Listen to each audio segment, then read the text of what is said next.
Ustaz. Nak buat sini je.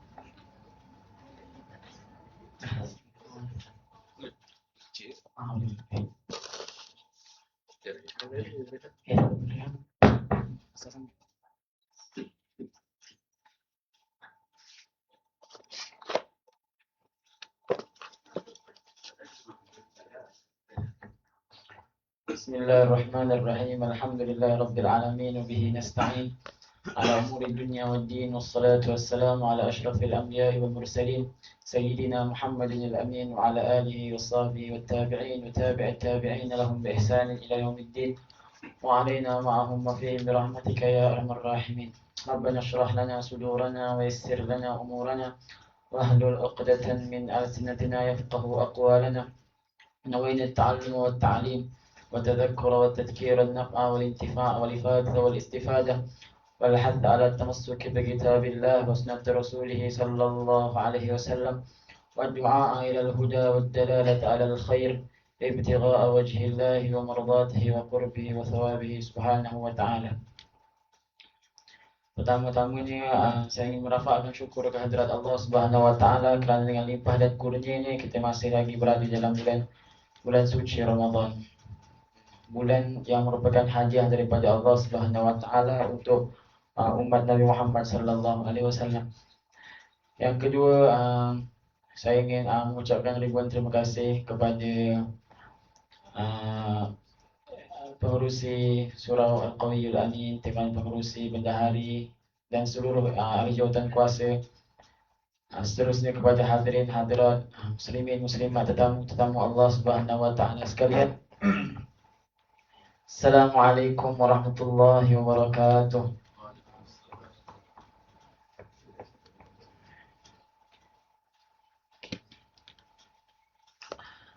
Ya, alhamdulillah, kita bersyukur kepada Allah Subhanahu wa taala kerana kita dipilih untuk menghadiri taman-taman syurga.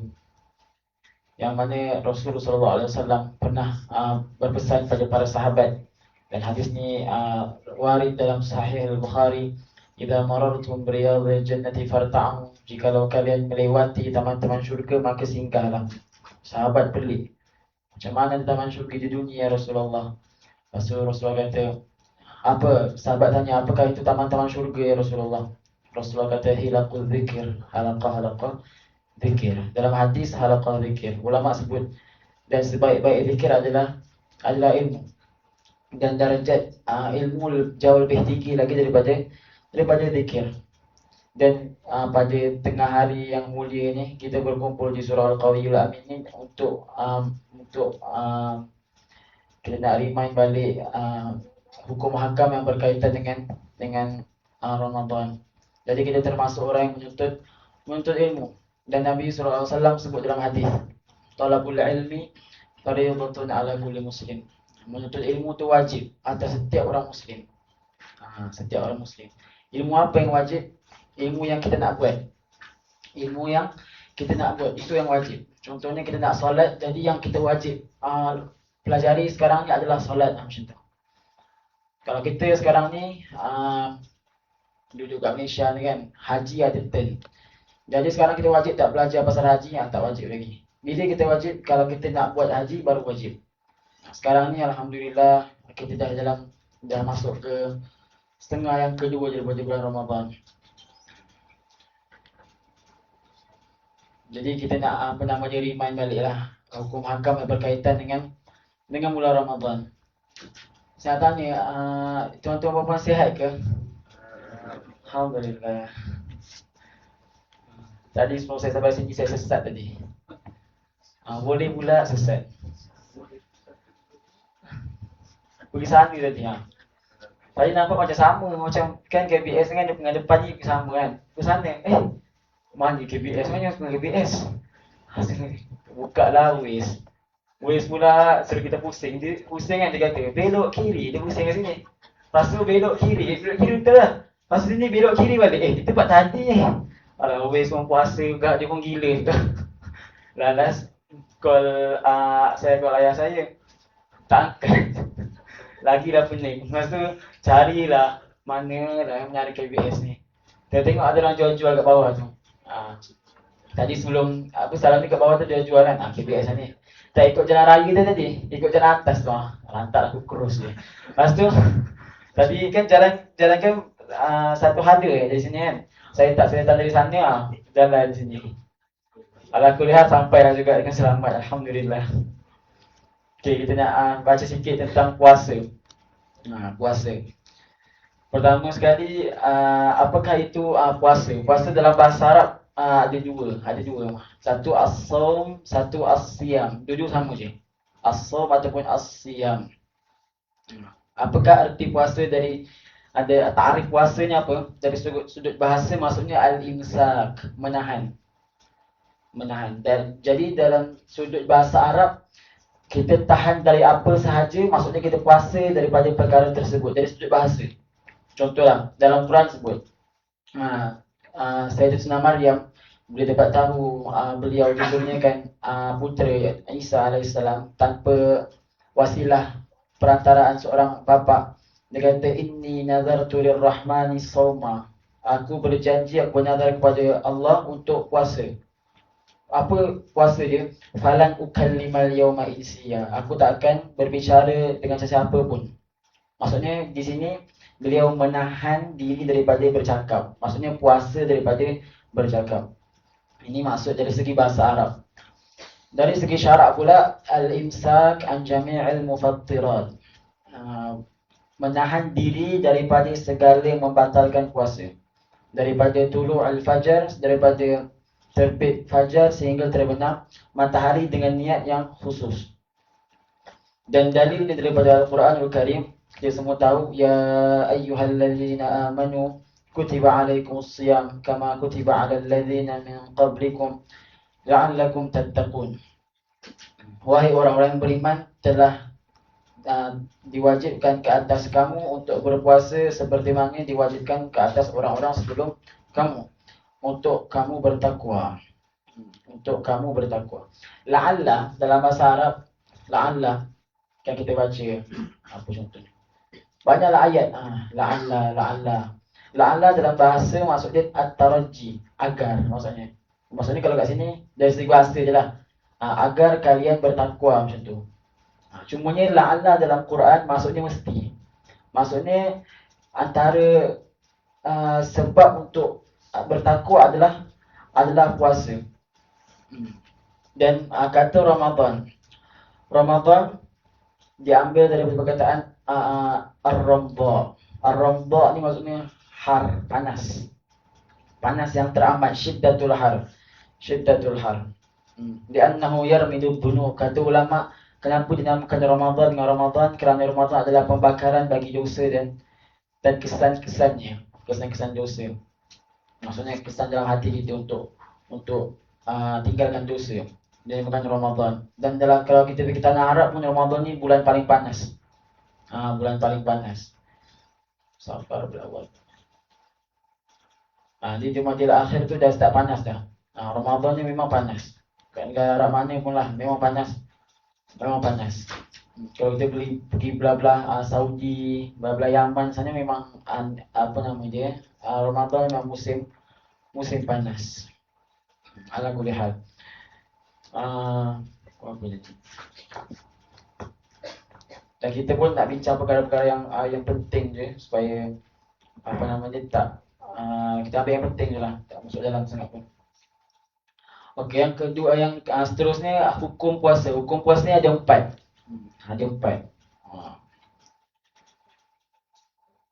Yang pertama wajib, yang kedua sunnah, yang ketiga makruh, yang keempat haram. Yang wajibnya ada 6 tempat. Pertama sekali puasa Ramadan. Yang kedua puasa qada. Qada wajib. Yang ketiga puasa kafarah. Kalau kita ada buat sesuatu yang mewajibkan kafarah, kita kena puasa. Jadi puasa itu hukumnya wajib. as-shaumu fil haji wal umrah. Orang haji dan umrah yang tak mampu nak menyembelih, dalam fidyah ada puasa dia.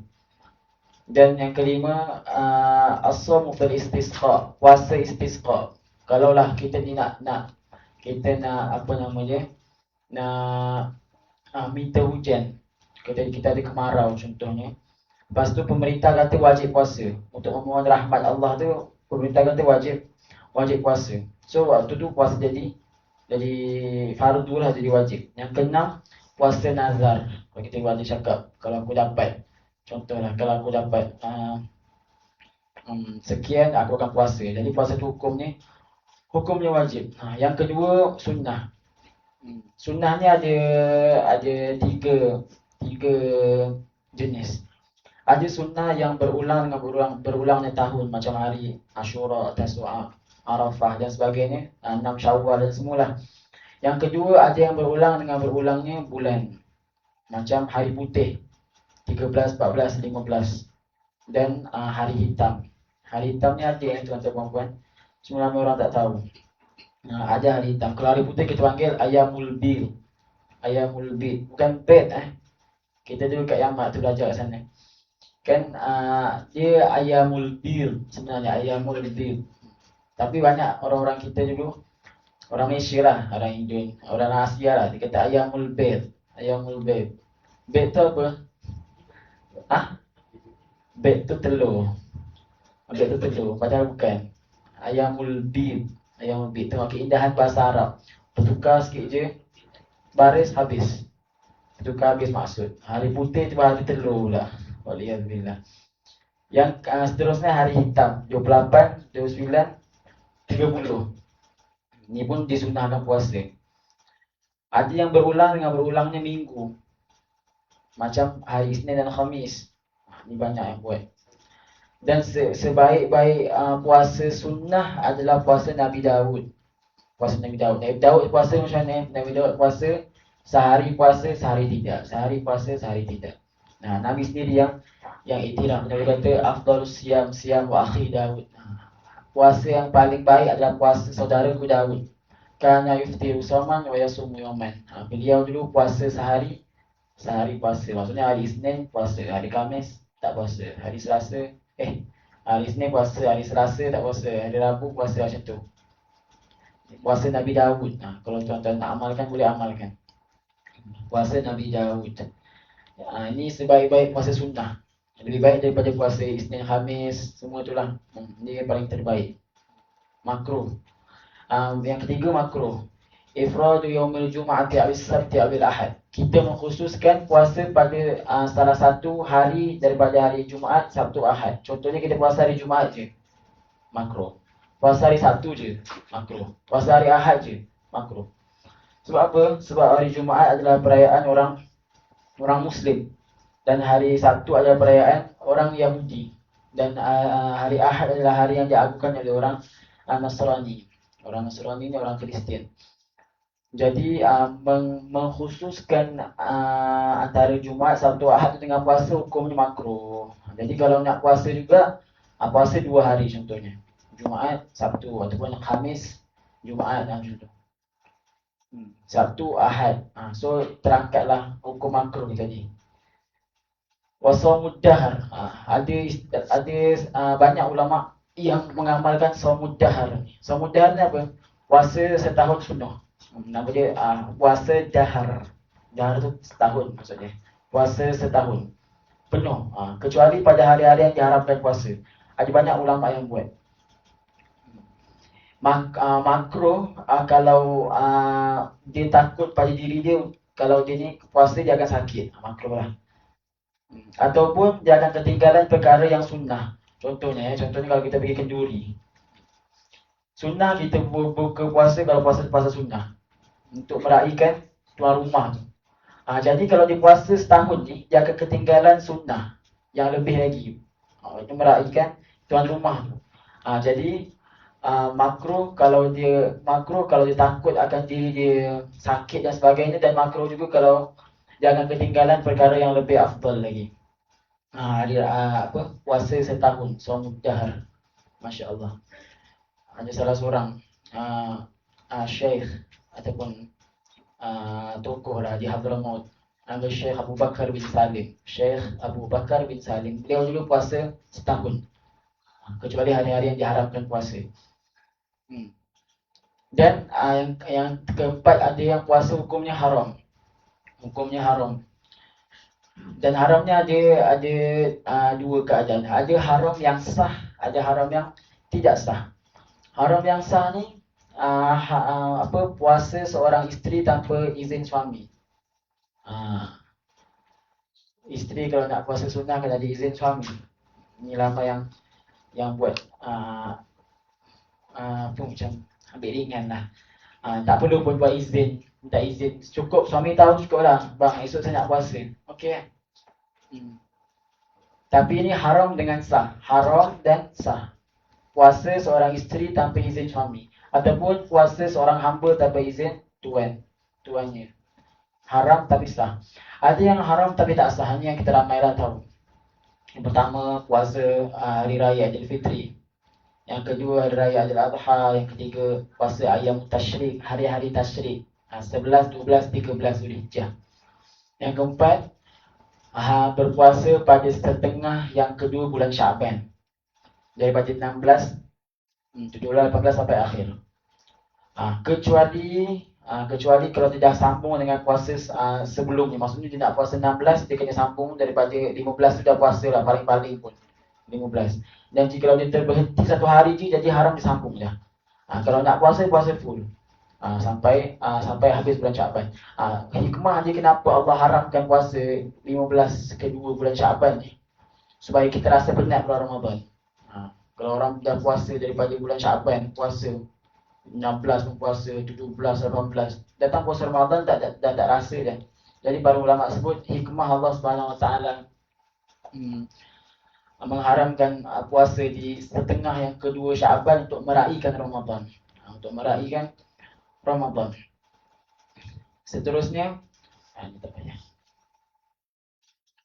Syarat sah puasa. Tuan-tuan ada beza antara syarat dan rukun ni. Syarat dan rukun. Syarat ni dia berada di luar ibadah tersebut. Dia mesti ada sebelum ibadah lagi. Dan syarat ni dia berpanjangan. Dia berterusan, dia tak putus. Itu syarat. Beza dengan rukun. Rukun ni ibadah tu sendiri. Rukun ni dalam ibadah. Dan dia terputus. Dia tak bersambung sampai habis ibadah atau tidak. Lepas tu rukun dalam ibadah. Itulah dua. Syarat di luar ibadah dan berterusan. Rukun di dalam ibadah dan terputus. Apa contoh syarat Islam? Islam kena ada sebelum ibadah lagi. Sampai dalam ibadah, sampai habis ibadah kena Islam. Contoh rukun apa? Contoh rukun kalau solat ni, takbir lah. Takbir. Adakah takbir itu berterusan? Tidak. Takbir tak berterusan. Tapi dia wajib ada dalam solat. Contoh mudah dia apa? Contoh mudah dia pokok. Dia dahan tu rukun, buah tu rukun, daun rukun, akar rukun. Apa syarat? Tanah syarat, matahari syarat, air syarat. Dua-dua pun penting. Tapi bezanya itulah. Bezanya macam tu. Air tu kena ada selalu, buah tak selalu ada. Macam tu. Beza syarat dan rukun. Dan syarat pula ada dua macam, ada dua keadaan. Yang pertama syarat sah, yang kedua syarat wajib. Dan ada yang sama antara dua ni, ada yang berulang. Syarat sah ni maksudnya kalau ada semua ni baru sah. Baru sah puasa seseorang Muslim. Yang pertama sekali Muslim, dia kena Islam. Kalau dia murtad sekejap je. Murtad di dalam kitab apa? Ka'sur Rahim. Dalam kitab Ka'sur Rahim karangan Al-Imam Abdullah bin Muslim bin Tahir. Beliau sebut murtad ni ada tiga keadaan. Yang pertama murtad dengan perkataan, murtad dengan perbuatan, dan murtad dengan i'tiqad, dengan keyakinan. Sekarang ni banyak orang murtad tanpa dia sedar. Tanpa dia sedar. Antaranya apa? Antaranya yang kita mungkin sering berlaku antara kita. Dia kata macam ni, ya Allah, kenapalah mempersoalkan takdir murtad. Mempersoalkan takdir tu, kata ulama, itu takdir tak terima takdir. Terima takdir rukun iman. Rukun iman. Bil qada wal qadar khairi wa syarri. Dalam hadis sebut beriman dengan qada dan qadar, baik dan buruknya. Kalau dia persoalkan takdir, maksudnya dia tak terima. Mana ada orang terima persoalkan? Betul tak? Ada ke orang terima persoalkan? Mana ada?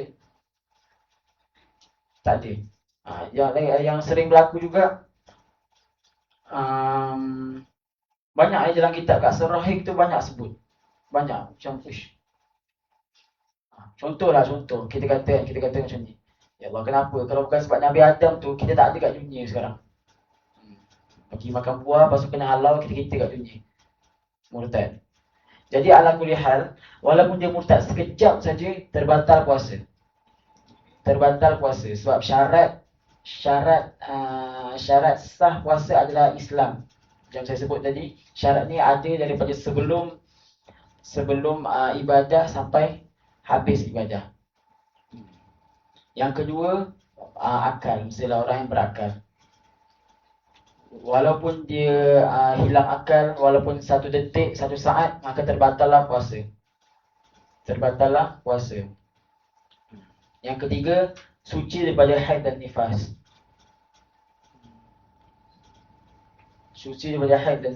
Sepanjang hari, daripada terbit fajar sehingga terbenam matahari, itu wajib dia tahirah. Wajib dia suci. Wajib suci. Kalaulah tiba-tiba datang haid dan nifas, masa puasa, batallah puasa. Walaupun kita kata 5 minit je sebelum berbuka. Alang-alang, Ustaz, tak apa lah 5 minit je. Nak kena ganti pula. Tak. Macam terbatal puasa. Cuma ni wa kadhalika kalau tahurat asna'ahu. Contohlah, sekarang ni dia haid. Lepas tu, pada hari yang dia haid tu, dia suci. Tak boleh puasa juga Mesti daripada tulu'ul fajar, daripada terbit fajar tu kena suci. Tapi sunnah bagi dia menahan diri daripada makan. Cumanya perlu diingatkan juga, pada orang yang haid dan nifas, haram untuk dia menahan diri dengan niat puasa. Tadi kita ada sebut tadi. Ada puasa yang haram. Puasa orang yang haid dan nifas. Adakah dia haram berpuasa, maksudnya dia kena makan? Tak semestinya. Adakah dia kena minum? Tak semestinya. Cumanya dia haram untuk tidak makan atau tidak minum dengan niat puasa. Sekarang haram. Lakin la yajib ta'atil muftirin iktifa' bi adamihi. Yang seterusnya kita akan bincang ada lagi. Yang keempat al-ilmu bi kaunil waqti qabilan lis-shaum. Dia mesti tahu bahawasanya sekarang ni waktu yang boleh puasa. Maksudnya dah masuk Ramadan lah dengan yakin. Kalau kita ni orang yang tak nampak anak bulan ni, kita tengok ni lah tu, siapa nama dia tu? Semoga Syed Daniel lah. Kita boleh tengok lah kalau dia kata dia boleh puasa tu, puasa lah. Kita ni nak pandang anak bulan tak boleh. Dia dekat kitab apa nama dia ni? Nailul Rojak dah dia sebut. Ada puasa, ada dia sebut detail Mana pula begini. Kita teruskan dulu. Syarat wajib puasa. Maksudnya siapa orang yang ada semua ni baru dia wajib puasa. Kalau dia salah satu je ataupun dia tak ada satu, dia kurang satu, maka terangkatlah bagi dia kewajipan puasa. Yang pertama sekali Islam. Adapun orang yang murtad, kewajipan tu terangkat tapi dia wajib qada. Kalau dia masuk Islam, contohlah dia murtad 5 tahun. Dia masuk Islam lepas 5 tahun dia murtad. Dia kena qada 5 tahun puasa tu. Taghliban alaih, nak menyusahkan dia. dalam agama. Dia murtad ni pertama sekali dia kena istitabah, dia kena diminta untuk bertaubat. Maksudnya dia mesti diperintahkan untuk masuk Islam semula. Kalau dia tak nak, apa kena buat? Pemerintah akan, kalau ikut hukum Islam sunnah lah, pemerintah akan penggal dia, bunuh dia. Jadi halal darah dia. Yang kedua, at-taklif, dia mesti mukallaf. Mesti orang yang baligh dan berakal. Adapun bayi ataupun kanak-kanak kecil, sunnah untuk dia diperintahkan berpuasa pada umur 7 tahun. 7 tahun ni kira lewat lah juga. Lewat juga 7 tahun. Dan boleh dipukul, maksudnya dipukul dengan pukulan tarbiyah, pukulan mendidik. Kalau dia meninggalkan puasa ketika umur 10 tahun. Kalau dia mampu. Kalau dia mampu. Sekarang ni mampu sangat. Sahur pun dah macam buka dah. Banyak betul makan. Tak kata buka lagi. Kita sekarang ni buka, Masya Allah. Saya kadang kalau pergi bazar tu pening pergi bazar ni. Pening. Dia kena putar sama bazar ni. Kalau tuan-tuan puan-puan boleh lah kot. Jalan beli. Jalan nampak beli. Saya tak boleh. Tak ada duit. So kena pusing semua. Nanti lalas baru okay. Okay, ni aku dah ingat ni. Okay, ni kalau saya suka benda-benda pedas-pedas yang kering biasa kan. Okay, ni apa? Sambal balado. Okay, aku dah cop lah. Pusing lagi, pusing. Dah habis nanti barulah datang balik. Ni macam tu. Macam tu juga air. Ya Allah, lagi berharga. Astaghfirullahalazim. Dia paling murah lah. Paling murah. Saya tengok dekat bazar ni. Bazar dia baju besi. Tuan-tuan pergi tak? Tak pergi Sehari ni makan kat rumah jimat sikit. Kat masjid. Yang paling murah lah yang kat sini RM11. RM11. Nasi ayam balado tu. RM11. Buat lah sikit kan. Yang lain tu ya Allah RM18. Dompet pun hilang tiba-tiba kalau sebalik RM18. Tiba-tiba hilang dompet. Tiba QR tak ada line pula. Dia tak nak keluar dia tu. Kalau kau keluar nanti ni tak duit lah kau nanti isi minyak ke apa. Macam tu. Kat lepas tu, kalau air pula. Air, saya tak tahu paling murah berapa, tapi saya suka minum air mangga tu. Sedap ni. Puasa pula tengah-tengah hari ni kan. Masya Allah, tuan-tuan punya orang yang dipilih Allah. Kat bawah tu orang semua tengah jual beli, tengah shop, tengok baju, tengok apa. Tuan-tuan Allah pilih datang ke rumah Allah untuk dengar, untuk kita sama-sama berkongsi ilmu. Tuan-tuan cubalah air mangga tu. Sedap, betul-betul sedap. Dia letak aiskrim memang terbaik lah. Memang terbaik. Boleh dah cuba. Tapi dia ada 2 tempat tau. Ada satu, saya bagi tahu. Ada satu belah. Dia yang tak ramai tu yang sedap. Dia yang tak ramai tu yang sedap. Tuan-tuan tengoklah. Ada yang ramai, yang tak ramai. Yang ramai tu dia letak mangga macam-macam dia letak. Mangga apa? Buah mangga yang palsu tu kan. Dia letak banyak. Tak, bukan itu yang sedap Yang satu lagi, dia belah dalam sikit. Tak ramai orang, itu yang sedap. Itu yang pekat. Saya rasa dah jujur. Saya kan suka mangga, saya cakap. Saya dah beli dah jujur. Bukan hari yang sama lah, hari yang sama pokai lah aku. Hari ni cuba yang ni, esok cuba yang tu pula. Akhir ni saya dapati yang tu yang sedap. Yang belah dalam. Bolehlah cuba kalau ada pergi ke bazar ni. Yang ketiga, kemampuan. Kemampuan berpuasa. Kemampuan berpuasa ni terbagi pada 2 pula. Ada kemampuan yang dari segi syarak, ada kemampuan dari segi zahir ni. Kemampuan dari segi syarak maksudnya dia bukan dalam orang yang haid dan nifas. Kemampuan dari segi zahir ni bukan sakit. Sakit apa dulu? Ni banyaklah yang salah. Macam silap. Bukan sakit, semua sakit boleh berbuka hati-hati sikit. Sakit sikit terus nak buka. Tak. Sakit yang kalau dia tak berbuka akan bertambah sakit. Ataupun akan terlambat dia punya sembuh tu kalau dia tak berbuka ataupun bertambah sakit. Ataupun nak senang, nak mudah faham ni, segala sebab yang membolehkan tayamum boleh.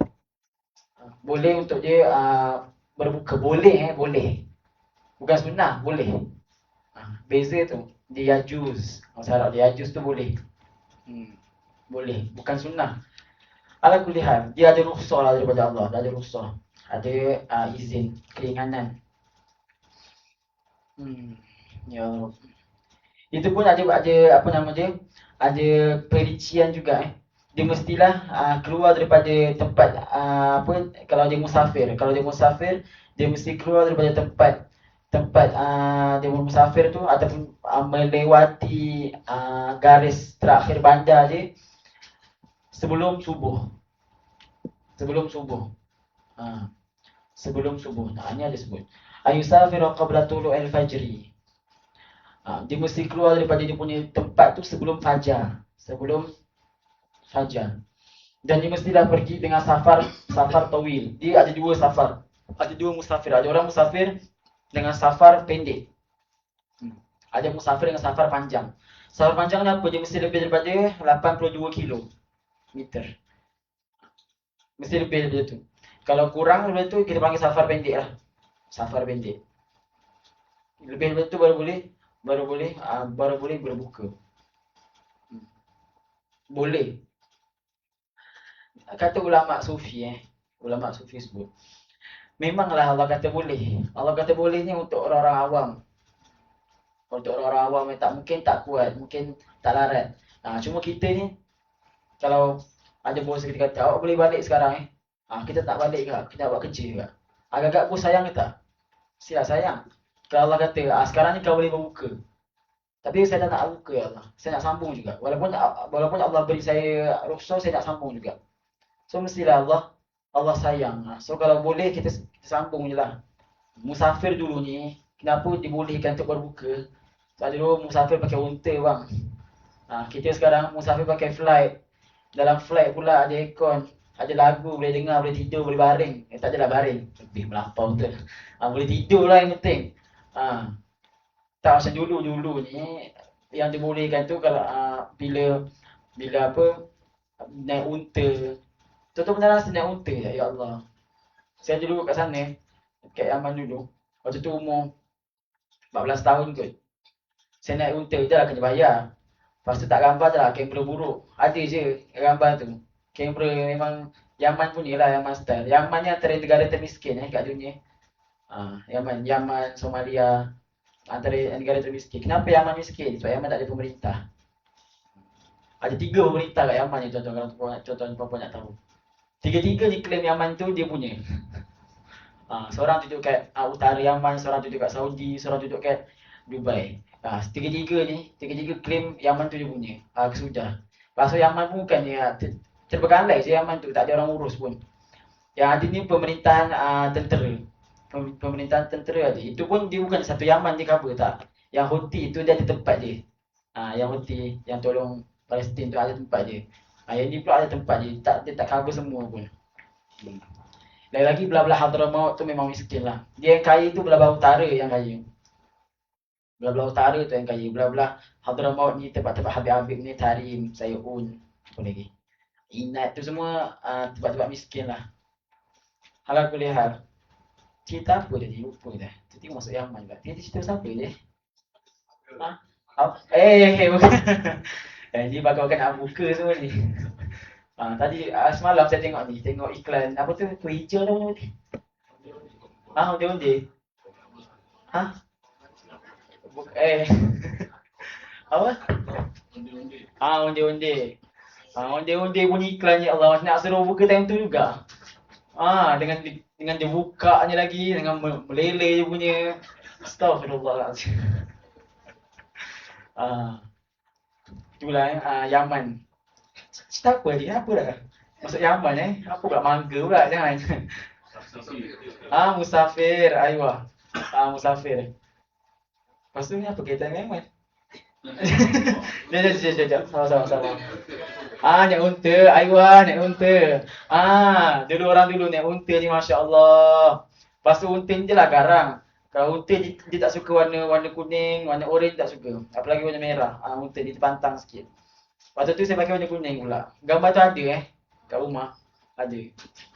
Unta tu mengamuk. Saya naik belakang dia macam ni je. Astaghfirullahalazim. Nasib tak jatuh sebab dia orang Arab tu. Kalau tak, nak katanya susah naik unta ni. Susah naik unta. Naik kuda, kita naik kuda, pusing satu round pun macam ni dah. Orang dulu daripada Mekah ke Syam naik unta, naik kuda agak-agak macam mana. Sebab tu lah dibolehkan untuk dia berbuka. Adapun kita sekarang ni naik flight tidur, bangun balik sampai. So nak buka pun tak payah buka lah. Sambung je. Kecuali kalau dia tua ataupun sakit, tak apa. Yang seterusnya rukun puasa. Baru masuk rukun. Rukun puasa, niyah. Yang pertama niat. Sama ada fardu ataupun sunnah. Fardu dia wajib tabi'id. Tabi'id ni apa nama dia? Kita niat pada malam puasa, tu wajib. Dan wajib ke atas semua puasa wajib. Bukan puasa Ramadan je. Puasa wajib semuanya wajib, malam tu kita niat. Semua puasa wajib. Puasa nazar ke, puasa kafarah ke, puasa qada ke, semua wajib malam tu dia niat. Adapun puasa sunnah, berakhirnya waktu niat dengan zawalus syams, dengan tergelincirnya matahari. Maksudnya masuk zuhur sekarang dah tak boleh dah. Itu pun kalau dia tak makan minum lah sebelum tu. Kalau dia dah makan minum sebelum tu, tak boleh dah lah. Contohlah sekarang ni kita bulan Syawal contohnya. Daripada pagi sampai tengah hari kita tak makan atau minum apa-apa, ataupun kita tak buat apa-apa pun perkara yang membatalkan puasa. Lepas tu kita kata tak apalah, kita nak puasa 6 je lah. Boleh untuk dia berpuasa selagi mana belum masuk waktu zuhur lah, senang cerita. Selagi mana belum masuk waktu zuhur, boleh dia berniat dan dia berpuasa. Terus je ni. Kita masuk pada niat, lepas tu apa ni lagi? Mana lagi ni? Yang kedua, melihat anak bulan. Itu dia sebut tadi. Kita pemerintah bagi tahu. Kita masuk itu ayah. Kita masuk sunnah puasa. Sunnah puasa. Yang pertama, mempercepatkan berbuka. Kalau dia yakin masuk waktu. Hati-hati. Dia yakin masuk waktu, sekarang disunahkan berbuka. Tapi kalau dia syak, dia kena berhati-hati lah, kena lambatkan sikit. Melambatkan sedikit, 2 minit ke. Yang kedua, sahur. Walaupun seteguk air. Dan bermula waktu sahur ni di pertengah malam. Lepas pukul 12 tu baru start sahur. Dia tak boleh main moreh lepas tu niat nak sahur sekali, tak boleh. Tak boleh. Banyak orang macam tu, moreh dibantai semua. Kata niat sahur sekali, tak boleh. Dia kena setengah yang kedua. Yang ketiga, memperlambatkan sahur. Tapi jangan lambat sampai waktu imsak. Sebelum waktu imsak. Sekarang ni kalau mudah kita ni pukul 6 tu dah, jangan makan je lah. Wa yumsikuna jiban 'anil akli qabla al-fajri binahwi ni. Sunnah untuk dia tahan diri, dah start puasa tu dengan kadar 50 ayat. Maksudnya dalam rubuk sa'ah, dalam 15 minit. Yang seterusnya berbuka dengan rutab, dengan kurma. 1 ataupun 3, yang penting ganjil. Kalau tak ada, baru cari air zam-zam. Kalau tak ada, baru perkara yang manis. Manis. Ni perkara yang manis ni makanan tuan-tuan puan, bukan tengok isteri Sunnah bukan perkara yang manis. Sayang senyum sikit. Tak payah. Selalunya baru kahwin je macam ni. Yang baru kahwin je, dalam kahwin tak ada dah. Suami nak manja pun, abang je nak merapu boleh tak? Tak boleh dah. Yang penting makanan. Bukan orang, bukan senyuman. Yang seterusnya berdoa dengan doa iftar. Doa iftar ni sebenar-benarnya lah. Sebenar-benarnya baca selepas dah berbuka. Waktu buka tu kita baca doa makan je. Bismillah. Semua baca doa makan yang kita baca tu lah. Bismillahirrahmanirrahim lana tu. Ini baca selepas dah makan sikit teguk air ke apa ke, kita baca. Sebab apa? Sebab dalam doa puasa tu, dalam doa berbuka tu, kita semua pakai dalam bahasa Arab fi'il ataupun apa fi'il bahasa Melayu. Kata kerja yang dah lalu, faham tak? Kalau saya puasa kita cakap macam ni, asumu. Asumu, aku puasa. Ah, asumu. Kalau saya dah berpuasa, sumtu. Sumtu. Jadi kita baca apa? Allahumma laka sumtu. Untuk engkau lah aku telah berpuasa. Dan kepada engkau lah aku telah beriman. Wa bika amantu. Lepas tu kita baca apa? Wa ala rizqika aftartu. Dengan rezekimu aku telah berbuka. So kalau kita baca sebelum berbuka macam hambal sikit. Nanti malaikat pelik. Kau buka apa ni? Ah. Zahabal dhama. Telah hilanglah dahaga. Dia hilang dahaga apa? Tak berbuka lagi pun. Tak hilang dahaga lagi. Wabtallatil uruq. Telah basah ni apa nama dia? Saluran halkum ni. Wa thabatal ajri insya-Allah, dan telah tercatat pahala insya-Allah. Dan yang keenam, memberi makanan untuk berbukanya orang yang berpuasa. Dan dicatat untuk kita pahala orang puasa tersebut. Contohlah kalau hari ni, siapa contohnya? Saudara ni Arif di puasa. Baca 10 juz. Masya-Allah, orang surau yang tadarus kan. Yang tadarus ni baca 10 juz sehari, 20 juz sehari. Kita bagi mereka makan. Dapat pahala baca 20 juz. Tapi jangan tak bagi tadarus pula. Tak apalah Ustaz, saya bagi makan je lah puasa berbuka nanti kat orang tadarus ni. Dapatlah pahala diorang. Saya bagi semualah 30 juz sekali. Tak boleh ini pahala dia, pahala sama juga macam ni, macam kes surah Al-Ikhlas. Kita kata surah Al-Ikhlas ni baca 1/4. Quran ada 4/4, ada 4/4. Kita baca 4 kali dah khatam dah lah. Tak. Ini ganjaran saja. Cumanya ganjaran yang baca Quran dahulu habis tu ada ganjaran lain. Jadi masing-masing kejarlah. Wasabiqun as-sabiqun Allah sebut dalam Quran. Berkejar-kejarlah antum untuk berkejar-kejarlah kalian dalam kebaikan. Yang ketujuh, mandi kalau ada janabah, kalau ada hadas besar sebelum fajar. Sah ke tak kalau kita puasa dalam keadaan kita ni berhadas sebelum terbit fajar? Sah.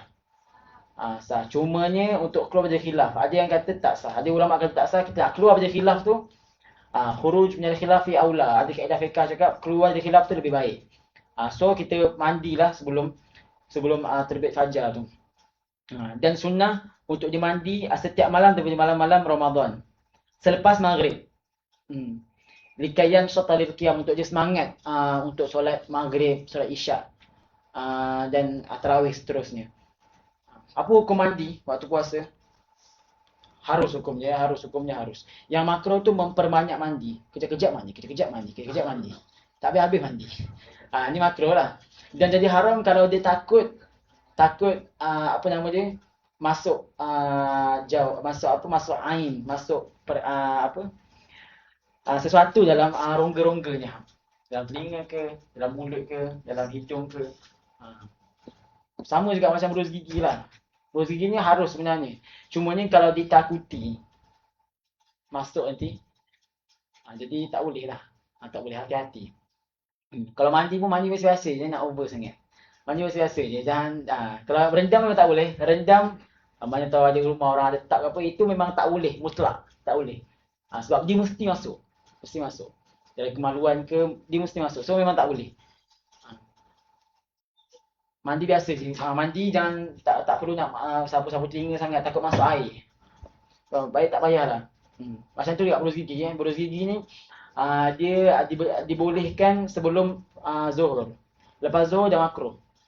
Sebab apa makruh? Sebab kita nak dapatkan kurang enak bau tu yang Allah sebut, yang Rasul sebut dalam hadis. Hadis qudsi la khuluf famis saim. Ni riwayat Imam Al-Baihaqi dalam kitab Syi'bul Iman. Beliau sebut la khuluf famis saim atyabu indallah min rihil miski. Bau kurang senang orang kurang menyenangkan orang berpuasa ni lebih baik di sisi Allah daripada wangian kasturi. Nak dapatkan tu ulama kata makruh untuk dia bersiwak ke, untuk dia berus gigi dan sebagainya, ataupun berkumur selepas zuhur. Tapi ada pendapat kalau tuan-tuan puan-puan nak juga berus gigi yang kita ni payah, nak keluar rumah pukul 6. Nak buka ke majlis besi, lambat sikit habislah makanan tu. Masjid Putra lagi lah. Majusi, Maju Putra mana lagi banyak makanan Majusi. Kalau nak pergi buka sedap pergi Majusi lah. Maju Putra ni dengan dia punya tempat tu sikit, dengan nak beratur panjang, Majusi banyak. Kalau nak pergi Maju Putra contohnya, cari tu gerhana kan. Semalam ke 2 hari lepas. Semalam. 2 hari lepas. So nak keluar awal contohnya. Lepas maghrib tu memang tak balik rumah dah lah. Takkan nak buat berus gigi pula, terpelik pula kan orang kat masjid tu. Apa hal tak haji ni berus gigi.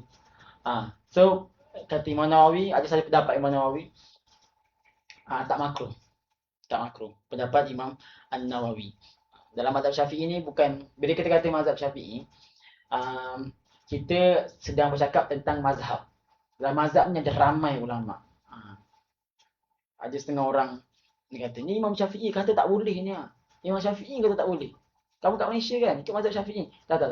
Dalam mazhab Syafi'i tu, sebab kita kata, ini pendapat mazhab Syafi'i. Bukan kita kata, kenapa dia disebabkan pada beliau? Sebab beliau yang pertama kali yang buat, yang catat. So belakang-belakang tu kata mazhab Syafi'i lah. Dalam mazhab Syafi'i pula ada banyak ulama yang terkenal ya. Imam Nawawi, Imam Rafi'i, Imam Al-Ghazali. Kalau dalam mazhab Syafi'i kita kata berkata dua syaikh. Kalau dalam dua syaikh dalam hadis siapa? Bukhari Muslim. Dia kata hadis ni diriwayatkan oleh dua syaikh. Maksudnya sahih Bukhari Muslim. Kalau fiqh dua syaikh, pendapat ini disepakati oleh syaikhan, dua syaikh. Siapa dua syaikh? Nawawi, Rifa'i. Ada dua lagi yang famous, Ibnu Hajar dengan Imam Romli. Mereka ni kawan juga, satu guru. Guru mereka ni ayah Imam Romli ni. Cumanya pendapat Imam Ibnu Hajar ni dia ketat. Pendapat Imam Romli dia ringan sikit. Mesir pun Syafi'i, Yaman pun Syafi'i. Cumanya Yaman lebih suka ambil pendapat Ibnu Hajar, dia ketat sikit. Mesir suka ambil pendapat Imam Romli sebab dia lebih ringan. Ala kulli hal, kalau kita bercakap tentang mazhab, kita sedang bercakap tentang satu mazhab yang dipelopori oleh ramai ulama. Okey, seterusnya. Al-muhafadhah ala salat tarawih. Menjaga salat tarawih. Salat tarawih. Saya nak tekankan di sini, Nabi sebut man qama Ramadan. Barang siapa yang bangun malam-malam Ramadan. Nabi kata Ramadan. Maksudnya Ramadan ni 30 hari. So dia kena bangun malam 30 hari. Bangun malam tu bukan maksudnya bangun pukul 3 tu tak. Maksudnya mendirikan malam. Yang solat tarawih 30 hari. So ulama sebut jikalau dia tak bertarawih pada malam pertama tu, dia khawatiri dia tak masuk dalam doa Nabi tadi. Sebab Nabi sebut 30 hari. So malam ni dalam Ramadan, malam mendahului hari. Malam mendahului hari. Sebab tu sepatutnya malam semalam dia baca witir dah, baca kunut dah sebenarnya. Sebab semalam adalah malam 15. Sepatutnya dia baca kunut. Tapi ada lagi sebahagian surau atau masjid tak baca kunut. Sepatutnya dia kena baca kunut dah. Baca kunut. Sebab malam Ramadan mendahului pagi Ramadan. Membaca Al-Quran. Ramadan syahrul Quran. Dan bagi siapa yang tadarus ni, masya-Allah, antum tuan-tuan puan-puan dah mengikuti jejak langkah Nabi SAW. Dalam hadis sebut setiap Ramadan Jibril akan mendatangi Nabi. Nabi ni diturunkan wahyu pada beliau. Tapi setiap Ramadan Jibril datang merojaah dengan Nabi. Fayudarisul Quran, dalam hadis sebut. Jibril akan bertadarus dengan Nabi. Kecuali pada tahun terakhir Nabi, Jibril datang 2 kali dalam Ramadan. Habis lagi. Kita habis berapa? 1,5 kan? 1,5. Dan kadang-kadang lagi satu. Saya nak share sikit pasal apa nama dia. Banyak yang kalau kita ni kan, kita selalu buka kat masjid ataupun surau. Kadang-kadang kita terlambat. Yalah kan? Kita nak qada semua kita punya dari pagi kita nak qada. Fatihah. Orang yang sempat dengan imam dengan kadar Al-Fatihah. Dia lambat, tak lambat, masuk awal, tak awal, stop pertama, stop terakhir. Kalau dia sempat dengan imam kadar Al-Fatihah, muafiq. Dan masbuk apa? Masbuk lawannya. Orang yang tak sempat dengan imam kadar Al-Fatihah. Walaupun dia berada dalam saf paling depan sekalipun. Macam mana? Contohlah imam dah takbir dah. Dia masih lagi main phone ke apa ke. Yang penting imam rukuk ataupun dia angkat takbir tu, dia tak sempat waktu Al-Fatihah dia. Kita panggil masbuk. Walaupun dia belakang imam. Jadi, kalaulah kita masuk solat. Imam dah rukuk. Kalau kita sempat rukuk, kita dapat rakaat. Itu jelas. Dan kalau muafiq pula, contoh yang kita angkat takbir. Allahu Akbar. Kita muafiq ni. Kita muafiq. Kita dah, pertama sekali kita dah tak disunahkan untuk baca doa iftitah. Itu yang pertama. Dan kalau diwajib baca Al-Fatihah teruslah sampai habis. Sampai habis kalau dia muafiq. Sampai habis kalau dia muafiq. Sebab dia sempat dengan imam kadar Al-Fatihah. Walaupun dia lupa. Contohlah kita kata dia muafiq. Dia syok sangat fikir makanan tadi. Waktu ni kan, tadi tak sempat makan lagi. Puding caramel, carrot aming. Allahu Akbar, azan dah. Saya nak habiskan sikit. Itulah banyak semangga sangat. Lepas tu, dia wajib lah. Wajib. Kalau dia terlupa, dia wajib baca. Dari awal sampai habis. Dia wajib baca. Dari awal sampai habis. Lepas tu baru dia rukuk. Walaupun imam dah bangun dari rukuk, dah tak sujud dah pun, dia masih tak belum hafiz Al-Fatihah, dia wajib habiskan Al-Fatihah. Dan, apa nama dia, kalau dia masbuk, dia kena baca apa yang dia sempat je. Imam rukuk, rukuklah. Walaupun dia sempat Bismillahirrahmanirrahim, Bismillah, imam rukuk, dia wajib rukuk. Okay, kita katalah, kalau dia ni tak tahu, dia baca doa iftitah. Tiba-tiba dia sampai tengah-tengah doa iftitah, imam rukuk. Apa yang dia wajib buat? Kalau dia masbuk, dia kena rukuk. Ataupun, kalau dia muafiq, cover sikit mancur tu. Hilangkan ngantuk sikit. Cover ayu sikit. Yang duduk. Lepas tu, kalau apa nama dia? Kalau dia muafiq, tadi kan kita kata dia dah baca doa iftitah sampai pertengahan, betul? So sekarang ni, dia wajib baca Al-Fatihah dengan kadar doa iftitah tadi. Kita anggaplah, contohlah, kita anggap setengah doa iftitah tu sampai ayat keempat contohnya. Maliki Yaumiddin, betul? Bismillahirrahmanirrahim, Alhamdulillahirrahmanirrahim, Maliki Yaumiddin, sampai Maliki Yaumiddin. Jadi kita wajib baca Al-Fatihah dengan kadar banyak mana kita baca doa iftitah. Baru kita rukuk. Dia tak boleh main rukuk je, tak boleh. Masbuk ni yang tak sempat walaupun dia tak akan takbir lagi pun.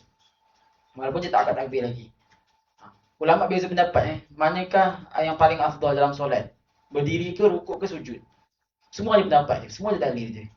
Yang kata berdiri yang kata berdiri adalah rukun yang paling afdal.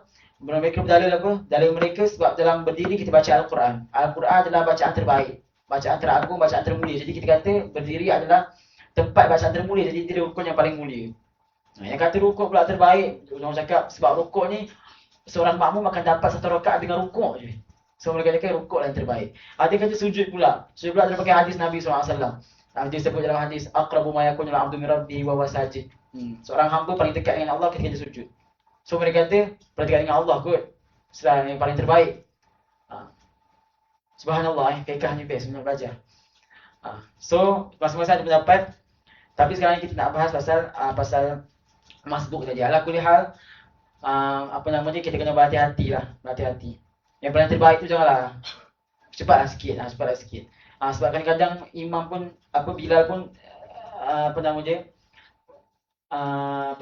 Bilal qomat pun dah nak pukul 8 dah. 7.05 pukul 8 dah. Lepas tu imam tu pula masya-Allah baik hati. Kalau kat majlis mesti tu dibaca surah At-Tariq. At-Tariq Maghrib. Punya panjang. Itu pun masih ada yang masbuk lagi. Tak tahulah makan apa lah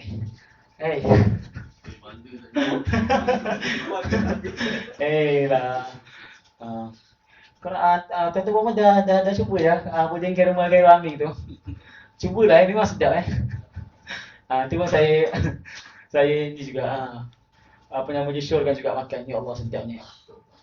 Tapi memang sedap lah makan lah lagi kalau masa sejuk dan ya Allah. Cubalah. Khairul Amin ni memang antara ujian orang Malaysia kata satu hari resepi. Dia ni tak sampai lagi 5 hari je berapa puluh resepi dah dia bagi. Tak boleh betul. Itu pun banyak yang gagal lagi. Kadang-kadang kan nak share sikit kadang-kadang kita ni, saya ni kan orang muda kan, cuba dah ikut sebiji dah perempuan. Ikut sebiji dah, tak jadi juga. Pelik betul. Dia memang masaknya ada tangan je, betul tak? Tangan dia. Saya tanya umi saya, letak berapa ni? Agak-agak lah. Agak-agak dia jadi. Agak kita masin. Jadi tangan. Tapi alhamdulillah kita bersyukur. Kalau tuan-tuan perempuan ada kesempatan nak berbuka dengan mak ayah lagi walaupun sehari sebelum beraya. Berbuka lah. Atau balik sekejap ke Sabtu Ahad. Baliklah kalau masih ada mak ayah. Sebab air tangan mereka tak selamanya kita akan rasa. Ala kulli hal, dah lebih dah ni. Kita berdoa pada Allah Subhanahu Wa Taala, semoga Allah Subhanahu Wa Taala tulis kita di antara orang yang berpuasa dengan sebenar-benar puasa, insya-Allah. Bukan sekadar puasa dari segi makan dan minum, tapi puasa juga daripada menjaga semua anggota tubuh daripada semua yang diharamkan oleh Allah Subhanahu Wa Taala, dan lebih daripada itu kita jaga kita anggota daripada perkara yang tidak disukai oleh Allah Subhanahu Wa Taala, daripada perkara yang makruh. Amin Allahumma amin. Last. Rokok, vape membatalkan puasa. Rokok dan vape. Rokok dan vape membatalkan puasa. Rokok dan vape membatalkan puasa. Tak ada khilaf tak ada khilaf. Sebab dia dah masuk dalam rongganya. Kita kalau ada kita punya saudara-saudara yang kerja dekat bazar tu, tolong perhati Tolong perhati.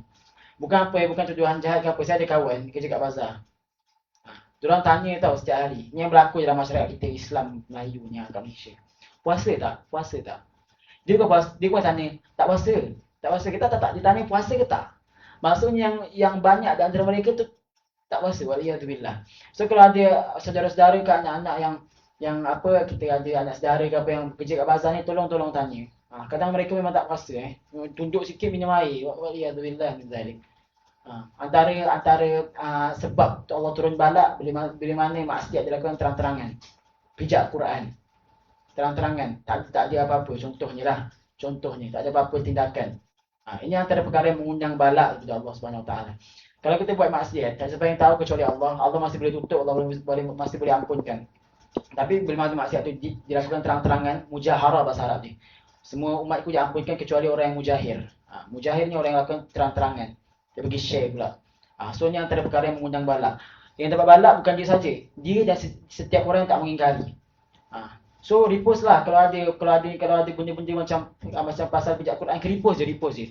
Kerajaan ambil tindakan ke, tak ambil tindakan ke, ketat ke, tak ketat ke, berat ke, tak berat ke, yang penting kita dah suarakan kita punya hak. Okey, aku dah repost dah. Aku dah share kat WhatsApp dah. Aku dah repost kat FB dah. Bahawasanya perkara ni haram, tak boleh, salah. Dah lepas lah kita. Itulah macam-macam Semoga Allah jagalah kita punya keturunan semua daripada perkara-perkara yang bodoh macam tu. Allah jaga kita semua. Malaysia ni Allah bagi keamanan Islam, insya-Allah. Islam bukan sekadar atas nama Islam. Islam ni agama perpaduan. Harap-haraplah jadi agama perpaduan yang sebenar. Dengan sekadar agama perpaduan, tapi bila ada benda-benda macam tu, dia tak ada istilah pendekatan mendidik. Saya baru-baru ni saya ada ni share, ya Allah panjang lah pula. Saya ada macam berdiskusi dengan kawan saya. Kawan saya ni dia budak UIA, Universiti Islam Antarabangsa Malaysia. Dia ni macam kata macam ni. Dia kata ada seorang menteri tu, dia kata kita ambil kita ambil pendekatan mendidik, bukan menghukum. Apa dalil dia? Dulu Nabi SAW hadis tau.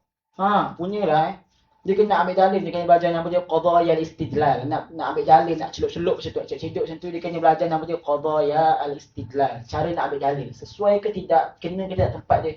Dia bawa dalil apa tuan-tuan perempuan? Dia bawa kata satu hari Nabi kat masjid, ada orang Badui, Arab Badui masuk kencing. Nabi kata apa? Sahabat nak larang, Nabi kata apa? Diam. Lepas dah habis kencing, barulah Nabi cakap sini.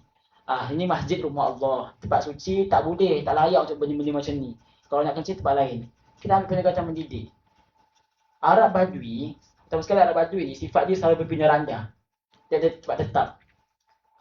Orang Badui dengan orang miskin, tak ada tempat tetap. Macam itulah Badui. Dan dia pun waktu tu, ada riwayat kata dia bukan Islam, ada riwayat kata dia baru masuk Islam. Tak tahu Islam pun. Dia nak ukur dengan rakyat Malaysia yang tahu sangat Islam ni agama perpaduan. Bukan agama perpaduan lah, kita kata wajib untuk menghormati semua agama. Takkan tak tahu? Tak tahu ke memijak Al-Quran tu boleh mengundang amarah satu dunia Islam daripada lagi Malaysia ni melanggar undang-undang dulu sebelum tu. Tak tahu ke? Dia kata ambil hadis tu pula. Apa kejadah? Tak kena langsung. Janganlah merapu bulan-bulan puasa ni. Kalau rasa lapar pergilah makan, berbuka sendiri. Pergi beli pasir hitam tu Pergi bawa fatwa pelik-pelik. Nabi sebut ajra'ukum 'alal fatwa ajra'ukum 'alan nar. Orang paling berani keluar fatwa hukum hakam ni orang paling berani atas api neraka. Main sebut je. Dia dah bawa hadis. Suka hati je. Betul lah tak? Dia bodoh tak apa, jangan bodoh nampak diri pandai tu susah tu perempuan. Kalau tak tahu dah, diam. Siapa yang beriman dengan Allah dan hari akhir maka hendaklah dia berkata baik ataupun diam. Ini tidak main sebut je. Menteri Agama bukan dia diri sendiri. Awak tak payah kupas pula dah. Dah betul lah. Baru je lagi masuk UAE. Dah nak jadi mufti dah. Saya dah sebut kat dia, alhamdulillah dia pun terima. Alhamdulillah dan alhamdulillah lah, semoga Allah jagalah Malaysia ni. Ya, jangan kita jadi orang yang seperti kita. Bismillahirrahmanirrahim. Alhamdulillahirabbil alamin. Allahumma salli wa sallim ala sayyidina Muhammadin wa ala alihi wa sahbihi ajma'in.